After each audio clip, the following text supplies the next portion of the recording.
Hi everyone, welcome to Obscurus Lupa Presents. If it's a laughably bad movie, I'll take it. And if I'm going to thatguywiththeglasses.com, I'm going big. Today we're doing The Room. What is The Room, you say? Oh, you poor fool. The Room was an independent film released in 2003 by the writer-slash-director-slash-star Tommy Wiseau and has since gained a cult following for being one of the worst movies ever made. I'd go so far as to call it this generation's Troll 2, but then again, I don't want to insult Troll 2. I'll get into what little details there are in a bit, but the gist of the movie is that the main characters, Johnny and Lisa, are engaged, and Lisa decides she's bored, so she has sex with his best friend. On paper, it's not a terrible plot for a soap opera, but the key here is execution. And if execution sounds like a good word by the end of this, you're not alone. Besides how laughable the actual movie is, the behind-the-scenes stuff makes it so much better. No one quite knows Tommy Wiseau's origins, even Tommy himself it seems. According to Wikipedia, he spent some time in France, grew up in New Orleans, and went from Europe to America most of his life. But his accent is so unintelligible, I'm just going to settle on French. I'd describe him as the French Borat if he didn't know he was the French Borat. The Room was a project he fought hard for. He wrote it as a play and a novel before making it into a movie. His funding for the movie was also pretty dubious. The movie was shot with a 35mm and a high-definition camera side by side since Wiseau didn't know the difference. The entire behind-the-scenes crew was replaced 2 times, the woman who plays the lead was originally an understudy, and based on interviews with the other actors, I'm getting the idea that they hated the production as a whole. As you can imagine, the result is a hot mess, and it's awesome. Audiences loved it for being so bad it was good, and surprise, surprise, marketing genius Tommy Wiseau suddenly started advertising it as a black comedy. Genius, I tell you! Okay, enough farting around. We've got a lot of ground to cover. If you like stock footage and repetitive music, then you'll love the opening credits. Get used to those shots, folks, because every transition has them.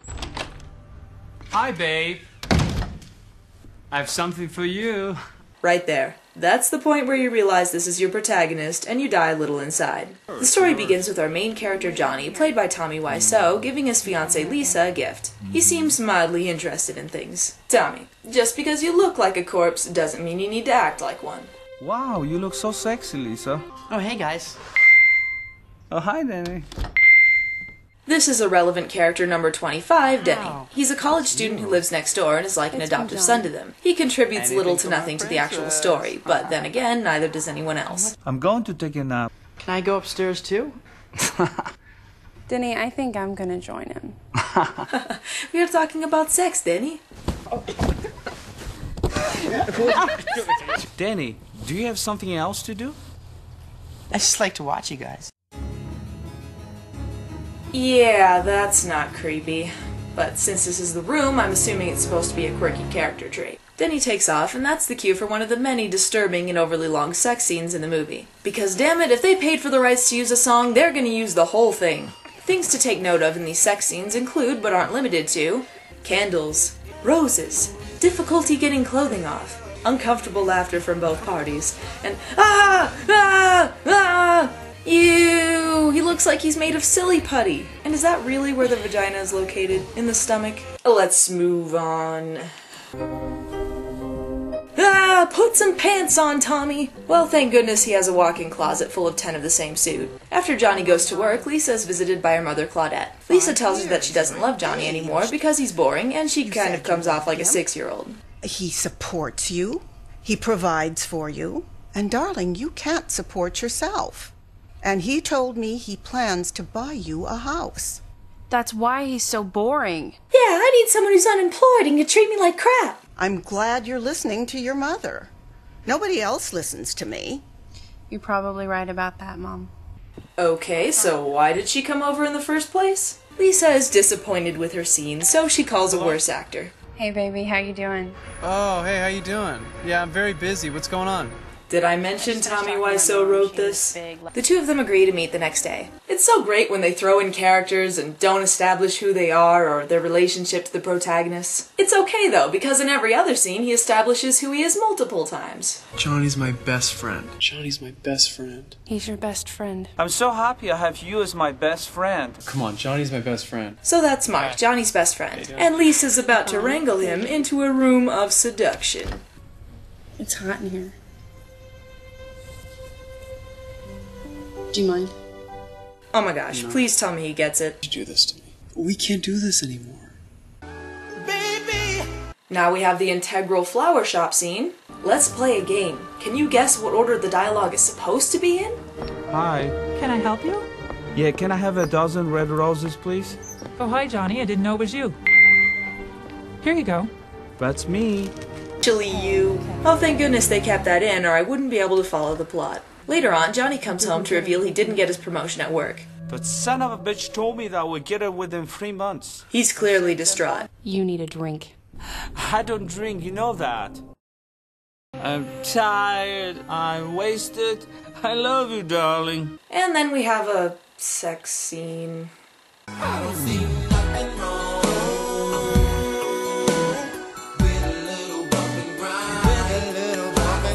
After that, Lisa has a chat with her mother again, where Claudette mostly talks about boring, irrelevant things. Also this. I got the results of the test back. I definitely have breast cancer. Well, that's kind of a big bomb to drop like that. Well, at least Lisa seems concerned about it. Look, don't worry about it. Everything will be fine. Never mind. With the discovery that her mother has breast cancer, Lisa realizes that life is too short and... I'm just kidding. They never mention it again. Claudette does her usual shtick of telling Lisa to stay with Johnny, even after Lisa tells her that Johnny hit her when he was drunk. You know, because abusive husbands are fine if they're loaded. This is followed by a scene where two of Johnny and Lisa's friends sneak into their house and have sex. I'm not going to bother naming them since they also are completely irrelevant. Though I will say that the scene was incredibly sexy. I'm not sure, but I think he's retarded. What are these characters doing here? I don't think even they know why. And oh look, Denny comes in and then goes back out again. Please, don't hurt Johnny. Oh wow, are they really going to do the same scene again? Denny gets attacked by a drug dealer because he was buying and selling drugs to get through school, and who really gives a shit? What kind of drugs do you take? Nice green screen effect there. Alright, abandoned subplot number 6. I miss you. I just saw you. What are you talking about? The steamy romance between these two forbidden lovers. I did not hit her. It's not true. It's bullshit. I did not hit her. I did not. Oh, hi, Mark. Oh, hey, Johnny. It's segues like these that make me truly appreciate the subtleties in Wiseau's writing. Well, did you? No, it's not true. Don't even ask. What's new with you? I used to know a girl. She had a dozen guys. One of them found out about it, beat her up so bad she ended up in a hospital on Guerrero Street. What a story, Mark. Is that really a laughing moment? I'm so happy I have you as my best friend, and I love Lisa so much. Hey, Johnny. Ladies and gentlemen, this week on Creepy Days of Our Lives. It's about Lisa. Go on. She's beautiful. She looks great in a red dress. I think I'm in love with her. Sometimes when I'm around her, I feel like I want to kiss her and tell her that I love her. Lisa loves you too, as a person, as a human being. Okay, so basically the man-child you've adopted admits to loving your fiancé, and you what? Throw around the pigskin some more? How dumb are you? Thanks for paying my tuition. You are very welcome, Danny, and keep in mind, if you have any problems, talk to me and I will help you. Awesome. Thanks, Johnny. Let's go eat, huh? Brilliant writing, my friends. Brilliant. I never hit you. You shouldn't have any secrets from me. I'm your future husband. Yes, Lisa, I must remind you of our relationship. You sure about that? You must be kidding, aren't you? Dumb as a brick. About it. I'm gonna go upstairs and wash up and go to bed. How dare you talk to me like that? What? You are lying. I never hit you. You are tearing me apart, Lisa! Oscar Gold. Why are you so hysterical? Do you understand life? Oh, come on, now he's just saying random things. Good night, Johnny. Don't worry about it. I still love you. I don't know how he can go from hysterical screaming to naive forgiveness without changing his facial expression, but somehow Tommy Wiseau manages to do it. Oh good, the stock footage again.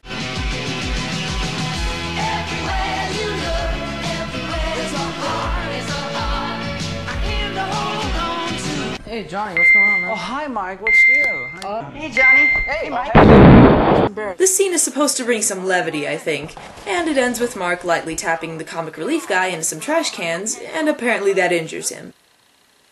I got the results of the test back. I definitely was hit by a car. Okay, here's a Lisa and Claudette scene by the numbers. How are things with Johnny? I don't love him, but he supports you. Okay, see you next scene, Mom.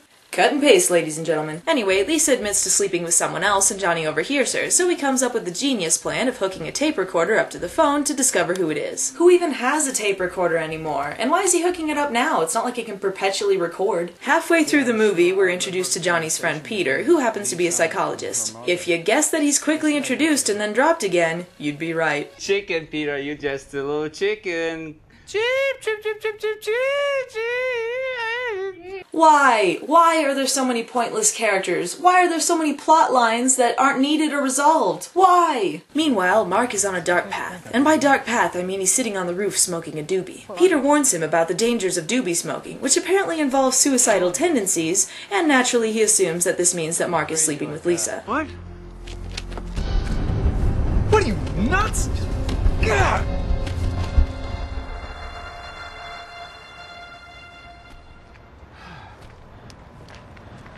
Sorry. Well, glad that was resolved so quickly. Must have been the doobies talking. Johnny's getting ready for some wedding pictures, and Mark shows up with a shaved beard, which I guess is supposed to be important for some reason. You look great. You look like a baby face. But then they change their minds and play football instead? By the way, this is the last time we see Peter because the actor quit before the film was finished. It was truly a success from the beginning. Here's some Why So Filming 101. When filming an incidental scene in a coffee shop, be sure to show what every single extra orders to give the scene some realism. Also include a bit where the characters debate whether they want to order cheesecake or not. That's important. The dialogue is also key. We got a new client, and the bank will make a lot of money. What client? I cannot tell you, it's confidential. Oh, come on, why not? No, I can't. Anyway, how is your sex life? What's that? Another sex scene? Okay.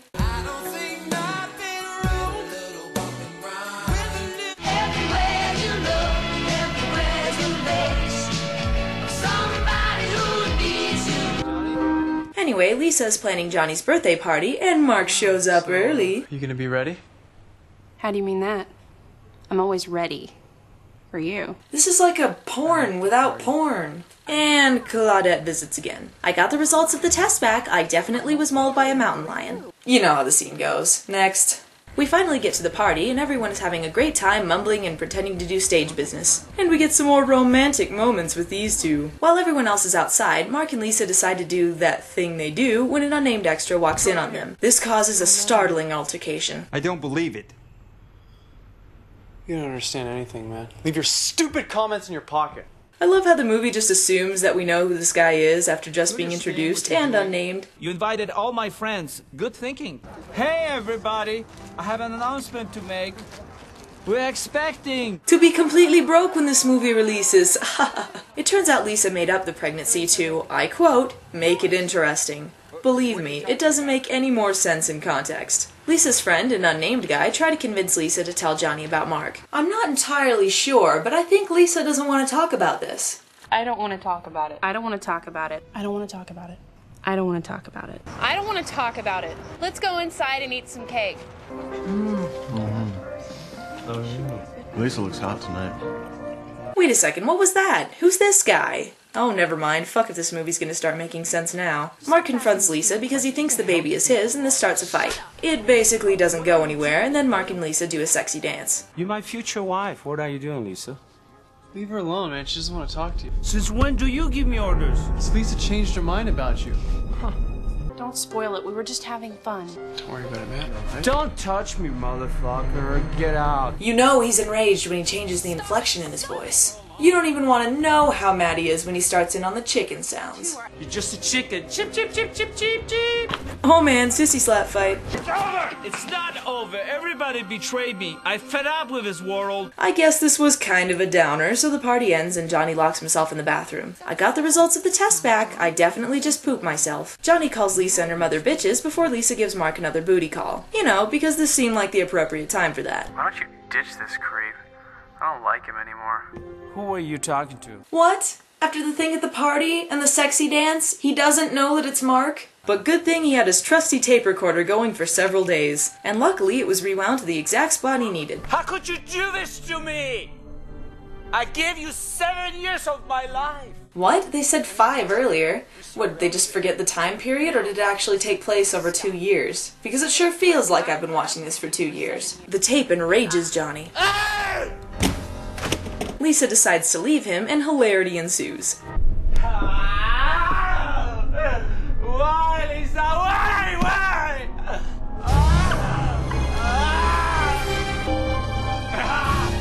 You bitch!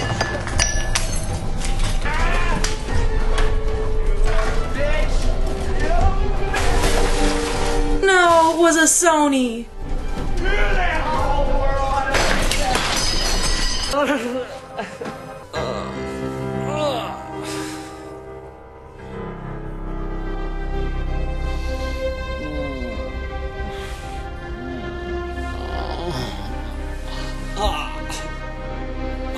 What is he, humping the air?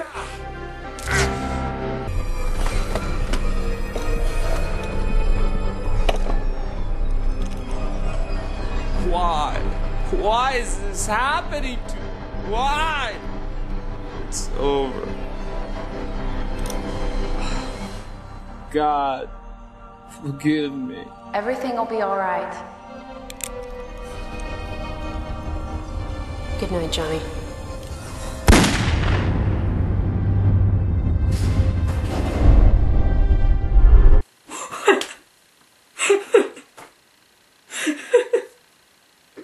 I'm sorry.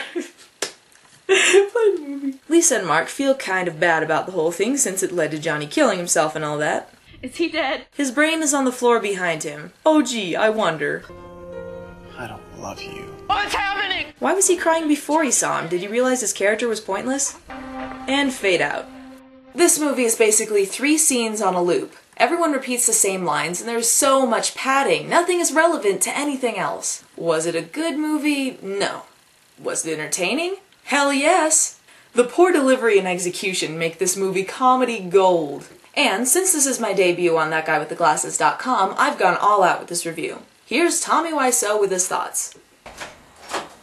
It's not true. I didn't hit her. I didn't. It's bullshit. I did not. Oh, hi, Lupa. Hey, Tommy, have a seat. Good thinking. Well, thanks for being here. You're very welcome, Lupa. And keep in mind, if you have any other reviews, talk to me, and I will help you, huh? That's awful kind of you. So, what was it like to work on one of the worst movies ever made? What a story, Lupa. I'm not kidding, that was a terrible movie. How could you do this to me? I gave you 30 seconds of my life. You're tearing me apart, Lupa! I'm sorry, it's just... You're just a chicken.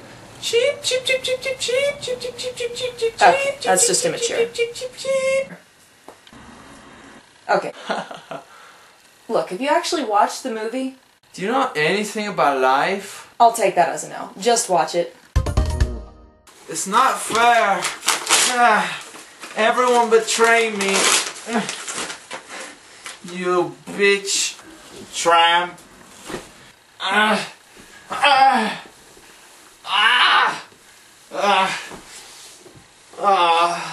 I used you like you used me, bitch.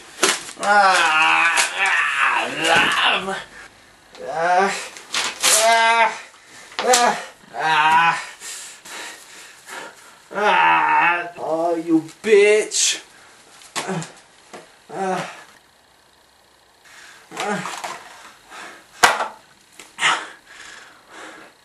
It's over. God, forgive me.